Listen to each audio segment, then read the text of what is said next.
tikman yung gusto kong balikan and tumikim ulit ng mga iba. So, ngayon, tinaray ko ulit itong dragon fruit na doon nabibili for only 70 pesos. So, tikman natin ulit siya kung masarap pa rin and nag-i-stay pa rin yung lasa niya.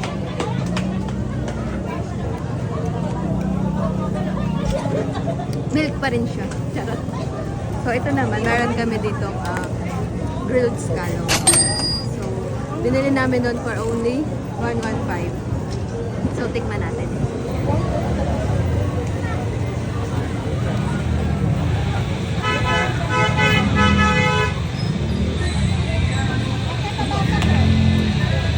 Actually, bago ko to natitikman. Akala ko masarap, pero hindi siya masarap. Hindi siya masarap. Hindi. So, no. Ito masarap, pero ito. So, tikim pa tayo ng iba.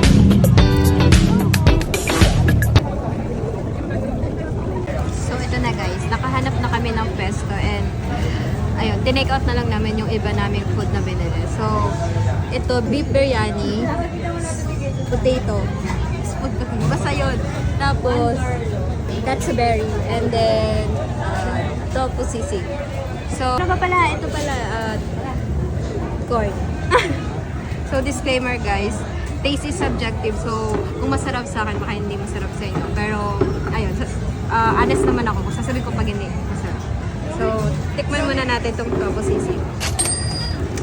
Yung tofu sisig, natikman ko na to nung una kong punta dito. So, alam ko masarap na to, kaya binalikan ko siya. So, spicy yung pinili ko. Pero masarap din yung isa nilang flavor, yung parang pesto. Mainit. Pampang lasa. Masarap pa yun siya. So, next naman natin is yung potato. So, di ba nakikita natin to parang nagtitrending to sa ibang bansa. So, in-order namin is chili bomb, may chili corn carne. So, try natin. Na may corn carne and bacon bits.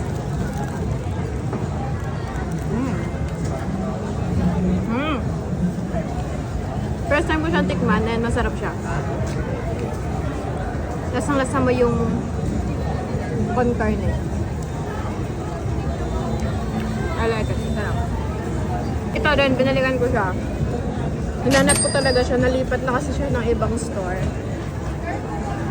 Pero yun. Feeling ko masarap pa rin siya.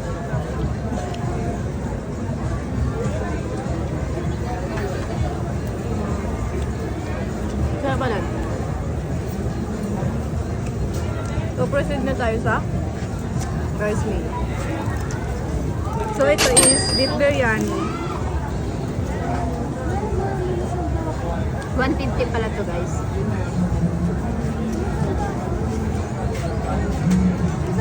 Cheers guys.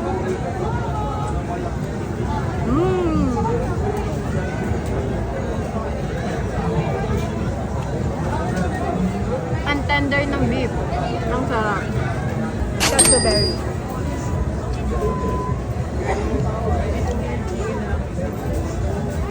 Ito daw yung best seller dun sa pinag-order. So,